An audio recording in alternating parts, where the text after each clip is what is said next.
I wonder how, I wonder why. Yesterday told me about the blue jet, and all that I can see is just a big dragon tree. I'm turning my cards up and down. I'm turning around, and all that I can see is just another dragon tree.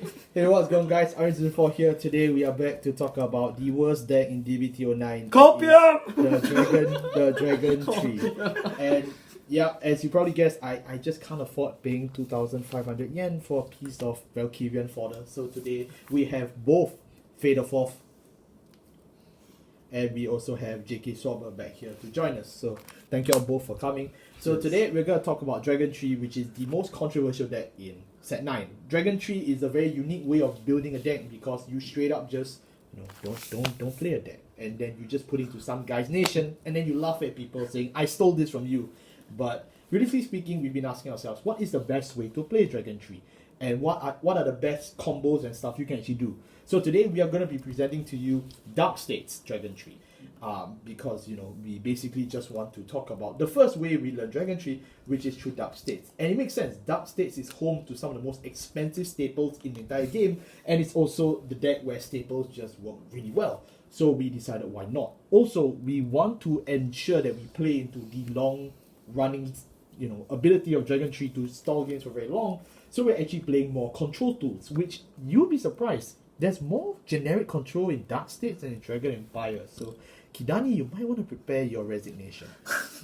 So moving on to our right deck, which is Not a right deck. not a right deck, we'll talk about it. So we'll let you take it first. Yeah, so first we have Griffo Seed, the Great Zero. It's a seed, dragon fruit. I don't know what it is, but it gives you a Great Zero. Yep.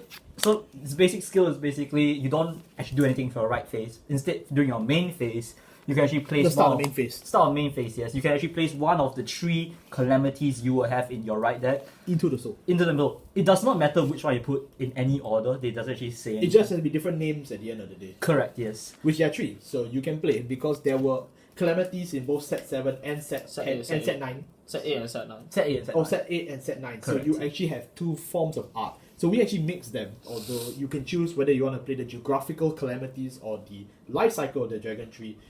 They all do nothing for this deck because this is a 9 anchor, so we will not go through their skills. Yes. But what matters is that every turn you don't discard, so you actually can keep your hand, and you just keep adding a different calamity into your soul.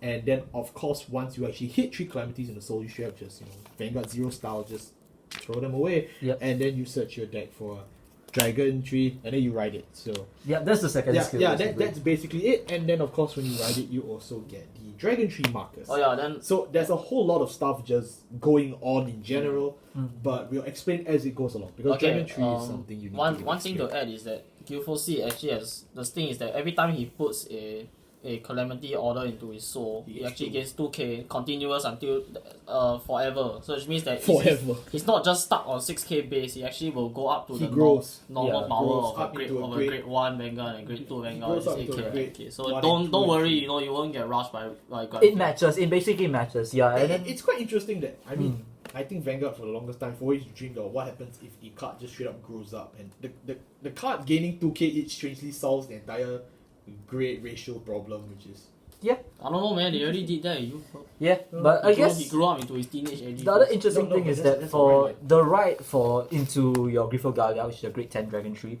it's actually either from your hand or your deck. you should not write from the hand. You should never write from your hand. I have had a case where I had to do so because all my other dragon trees went to damage Because zone. there's no compensation Yeah. for unlike things like Welstra putting the product from his hand Or into the deck. order zone. Correct. You don't get any compensation. But Which you you don't get to draw. Yeah. You And lose if your 4 copies of Griphogila somehow end up in the damage zone before you actually get to ride him, You lose lose. the game. Yes. So keep that in mind for hope you all kept- you no, Majesty Lord Blaster players out there. You have a matchup you can win. I trust in you. I trust. I hope you kept one copy of Chrono Jet in this deck for your own sake. Yes, and For of your course sanity. we have the Over Trigger, the 5th Over-trigger. magical card of the right deck. It's automatically triggered by Griphogila, but it is still placed in the right deck. On turn 6. It's in the right deck. Yeah, I know. I mean, The like, one- but it's automatically played Turned on by turn later by on.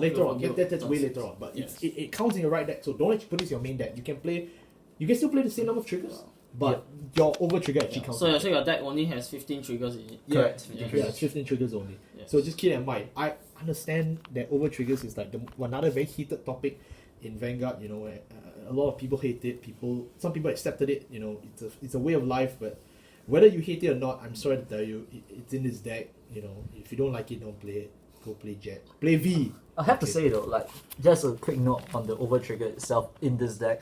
The idea of the over trigger being very painfully suddenly switching the game or changing the game up doesn't happen in this deck because basically It's part of Wincon. yeah, you never will hit an over trigger early game. It's in your right deck, which Yeah. means that the inevitability of the card It's coming. is just that pressure of that inevitability. Yeah. But you will never see, you know, outright suddenly stopping a turn because of over trigger. Yeah, So, the pain so kind of dulls a bit. You can't complain, alright? You Yeah, can't complain. no complaint Please about that. cancel your petitions, you can't complain. Moving on to our grade 10s, we play Griphogila. It's the only grade 10 in the game, so. Yeah.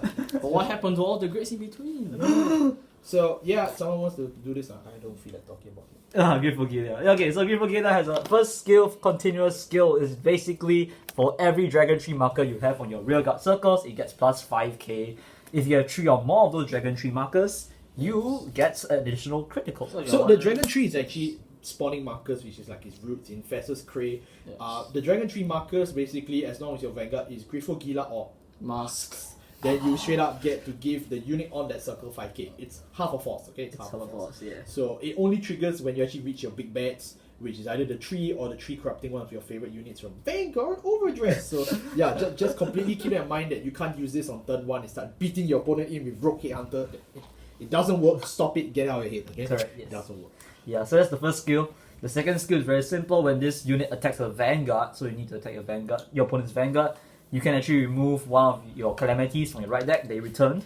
Yeah, because you have to return to right Griphogila. So Correct. you have the 3 calamity cards. No matter what you play, they are just back in your right deck. And then turn after turn, your goal is to straight up just remove them Yep. from the game. Just every time you attack, you just remove 1. So on turn 3 remove 1, turn 4 remove 1, turn 5 remove 1. So on turn 6, Yeah, that's you the second actually part can of the skill. trigger the over trigger. Yeah, that's Remove. basically the skill. But something you should also keep in mind is that it states here that, you know, this is when it attacks, you remove a calamity card. And then if you cannot remove, you stand all your rear guards on Dragontree markers, and then you force the over trigger to obey. Basically, Griphogila consumes the over trigger. Correct. But once consumed, it doesn't come back, which means your subsequent turn 7, if for some reason you have a turn 7, you don't actually get to use the over trigger again, if I'm not mistaken. Yeah, you can't use You over can't. trigger. So you don't get to use this again, but you can still stand all your rear guards on Dragontree markers. So it's not bad, considering it's a costless skill. Okay, I'm not. I gonna mean, be that's against also why, specifically for Dark States, it. You want to play this guy. this one actually helps because now your Dragontree Vanguard is Get consistently. 10k and a crit, Yeah. which is plus the crit that it gains and its own. It's a power. 3-crit attacker. 3 crit So attacker. as we go along, you realize the control tools in this deck, you're gonna basically be damage denying or damage controlling your opponent a lot. Yep. So this actually comes in handy quite a bit, even if you don't kill them on the turn 6. Rear Gardos. Okay, so now we're gonna move on to the main deck. Finally, Wow. our grade 3s, we play 3 copies of Botis, the Urine Man, and we play 3 copies of Pandemonium Tactics. Final I'll let Rush. you explain this one because this So is your favorite. Bountiful Count Botis has 2. Wait. It's one. Oh yeah, it's 1 skill. Okay, Merciless so, count Botis, yeah. But yeah, Merciless Count Botis. So is that when you Soul Blast 3 or more cards by the cost of one of your abilities. You need 2. 2. First, is 2. your first is 2. 2. It gains 5k. Yeah. Then if you Soul Blast 3 or more At the same for time. one of the cost at the same time through the short cost of one of your abilities, you get to choose one of the opponent's rear guards with the same grade Yes. as one of the cards that you Soul Blasted and Retire retire. it. Yay, retire! Yeah. Yeah, so So Hold up. it's an 18k attacker, and then also it's also meant to help control. Then Small errata on that. So actually notice when you actually activate the 3 or more cards Soul Blasted skill, you place a card from your drop zone into the soul, and then you can retire a unit with that same so, grade. so actually you Oh, so it's even better then. So actually you didn't even Soul Blast 3, basically just Soul Soul Blasted Blasted 2, yeah. and then you can put your other $40 staple into the soul, or 6,000 yen. Correct. Or Yeah. whatever your So, market is. It I doesn't mean, matter. At the end of the day, Botis is just very, very simple. retire control option for Dark States because they do have quite a lot of cards that Soul Blast, definitely Soul Blast 3 or more at the same time. And you know, it has some interactions with this deck as well as with some other combos that we won't be playing in this deck because we do not like to play Denial Griffin. Correct. Yeah. Just a note though that for Botis in this deck, I know some people will say as you go along, hey, you don't have a lot of a certain grade. It's just something good to at least be a 18k beater. Yeah, it's free. And at the same time, there are those niche situations whereby you will have those grades inside. So I think it's just a good option to have in the deck. Remember, Dragontree has no support, so you'll pay every last yen to play every good staple. And speaking of non-staples, we have the card that environments throughout Pandemonium Tactics. So Pandemonium Tactics in this context is just pay it for counter blast 1, so charge 4. And why are we playing Soul Charge 4? You'll find out later. Yeah, so as both Baron Magnus and Bruce have abandoned it, now we shall take it up on its own. Take it up on its own. That's it. Because you know you're not in Final Rush, so the rest of the skill doesn't matter. Ignore it. It's counter plus 1 soul charge 4, that's it. Moving on to our grade 2s, we play 3 copies of Clean Sweep. Another 6,000 yen staple. Sweep. What does it do? So Clean Sweep skill is very simple. It's an act ability. If you have Persona Road this turn, you may counter plus 1. You can then choose 3 units from either board and place them into the soul. Upon that, you actually gain plus 5k for each unit chosen. So if you actually technically chose 3 tokens or like plant tokens on your opponent, you still gain plus 15. But they all don't go to soul. They don't go to soul, yeah. So it's just good control removal. Your opponent's board will just go flat, white, gone, nada. Very nice idea. Yeah. Wow. They'll have a fat soul, but they won't have any variants. Yeah, so really 3 copies because this is based on Persona Right. You have to achieve Persona Right to make this card useful. If not, it's useless. But when you Persona Right and when you play this card, if everything aligns for you, it's basically a pocket Blade Master. So it's just really good, but you need to know that its floor is very low, its ceiling is really high. Yeah. Which is probably why this card's really expensive because us Japanese love the high roll, but Yeah, so we play 3, and technically speaking, it's an act ability. So it's an act. It is an act. So you can just keep it there if you post on multiple turns. If your opponent's an idiot and leaves it there, right? I've seen some. If your opponent notices you paid 6,000 yen for a card, your first priority is to kill it. Come on, the high price tag doesn't. Then they have to kill everything in this deck. Yeah, you kill everything. You know what? You can't kill. Our grade ones. Wow. Our grade ones. We play 4 copies of the PG. We play 2 copies of Salgon. We play 3 copies of Gungung Ram. We play 4 copies of Brainwash and 4 copies of Demon Chalida. So let's get into this Sanctuary Guard Dragon deck profile.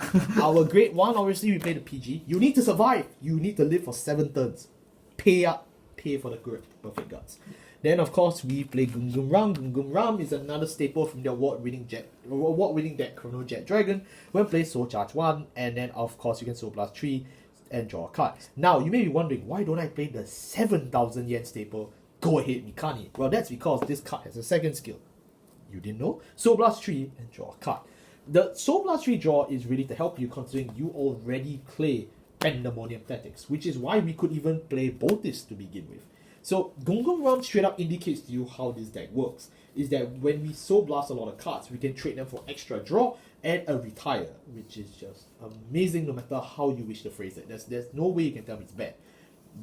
If you look at it from a very simple perspective, you would think, yeah, just play Mikani, just pay another 7,000 yen.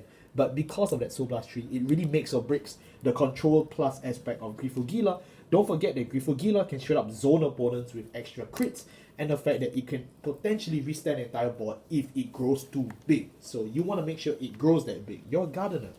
Jamato. Yes. Moving up to our other grade ones, we play Salgon. Salgon is a card from set 9, which is not bad as well. When you boost a unit, you can give the boosted unit the red text, the continuity effect that if an attack hits, choose 2 of your cards in your drop zone, move it to the soul. Hit Vanguard. It is a hit Vanguard, yeah. Vanguard. So yeah, it's really just a soul charge 2 from drop, so you don't deck out while gaining soul advantage, which is fine. It doesn't trigger Brainwash, I believe. It does not. Yeah. It does not. It places the cards in the soul. It goes into soul, right? Yeah. So it doesn't count. But it still is nice to just build soul. 2 copies because as you can tell, it's not really a big priority, but just having extra soul is nice. It's a good recursion card, so basically you can, if your opponent kills off your Swirlers, your Gungan Rams, You can just your, put them back in the soul. Yeah, you can put them back in the soul. Why would you put them to the soul? Maybe you can see Recall the soul. It's not Alfred Early, it's Demon Chalida. Demon Cheerleader has 2 skills. When placed on a rear guard, you can come as 1 and put a Dragontree marker on a circle that does not have a Dragontree. So basically, how this works is that, you can only get up to 5 Dragontree markers. I need to tell you now, you can't actually stack it like Force. So it does cost a Counterblast to set up your additional thing, so be aware. Second skill of Demon Cheerleader is not locked by Counterblast. That's right. Thank Griphogila. So what does it do? You Soul Blast 2 as long as your Vanguard is grade 3 or greater. Yep. And then after that, you basically just call a card from your soul. I'll call it grade 1 or less. Call a grade 1 or less card from your soul to a rear guard in front of him, or same column. And what would you call? Well, the reason why it's grade 1, I don't know, but that's why we play so many grade 1s is that Demon Cheerleader locks us into a Sanctuary Guard style deck, which is nice, but we do own the most expensive grade 1 in Vanguard history. Solar! So, Reverse Solar! so I won't say the skill, I'll let you guys say it. Yeah, so I don't deserve this. throwback to saying this wrongly, but yeah, so Reverse Solar is a very simple skill. Like Gungan Ram, you soul charge 1 when it's placed. Yes. Then the second skill is the one that makes it crazy. When your card is put into your soul by soul charge. By soul charge. By soul charge. It doesn't trigger for Salgon, as we mentioned just now. Correct. This does not trigger it. Yep. Okay? So by soul charge, then if your own Vanguard is grade 3 or greater, Yes. you get power fast plus 5k until end of turn. It stacks. It gets big. It stacks. So that's why we also play Pandemonium Tactics. So basically, your rear guards can now reach really high numbers. On a Dragontree marker with Pandemonium Tactics with its own skill, it's gonna be hitting 20 plus 5 plus 5 is 38k. And it could restand. And it can reset. So yeah. At the very, very end. And it's a very simple deck. You can notice that our resource in this deck really loops itself to a point of virtual insanity. And that's because we paid the yen for it. We bought these staples. It works. Take notes, Lyrical Monasterium. We paid for this. And then of course our grade zeros. Our grade zeros are really simple. We have no over trigger. We have a total of 3 fronts, 4 draw. We need to play draw. We need to survive, right? We need draws here. Crits, just basic crits. And then we play the effect heal triggers. Effect heal, yes. Now, why do we play this effect heal triggers is very simple. Because we spend 3 turns on grade 0. Yeah. Too many turns on Too many turns on grade 0. So this is basically heal guardian. We spend 3 turns on Too many turns on grade 0. So basically, it just gains additional 10k shield. It stops your early aggression Yeah. hard in its tracks. Yeah. So for all of you who are saying, I hate premium, I wish my grade 2 gaming come back. I wish I could lock out Strike with Nightmare Doll. I wish my deck was not losing to Dragonic Blade Master. Play Griphogila. Just play it. It's free. Yeah, but really, because It's free you're on grade CFA. 0, It's free on yeah. CFA. It's And free then, on CFA. and if you're worried about the 10k shield in the late game, that's why we're playing the front trigger. That's Yeah. right. So Rainbow. that wraps up our Griphogila deck profile, Dragontree deck profile. Yeah, it spends a lot of time making this video, and frankly, I've been delaying this video as well because there's just a lot of thought that needs to go into this deck. For a deck that builds out of itself, frankly, the one thing I would recommend you to do before actually playing Dragontree is to actually watch the show. The show actually puts it in a very interesting way with a nice animation for, the tree crashing on Cray and whatnot. Yeah, it actually is a good basis rather than straight up trying to explain this Yeah, deck. correct. Very frankly, I would rather you watch the show first. Yeah. But yeah, Dark States just so happens to be the nation that they tried first, and I would say good job to whoever wrote the episode because frankly, you actually did your homework. Unlike the Stoica episode, I don't know what you were smoking. Where's Yeah. the tree? Where's the dragon? I- Where's roaming okay, prison I dragon? don't know why you made that, but yeah, we are here to set the record straight and to tell you that Dark States is the best nation in Vanguard Overdress in terms of what? Oh, Dragonic Overlord's not Dark States. Oh. Oops. my bad. Thank you all so much for watching. I'll see you all next time. Goodbye. So charge 2.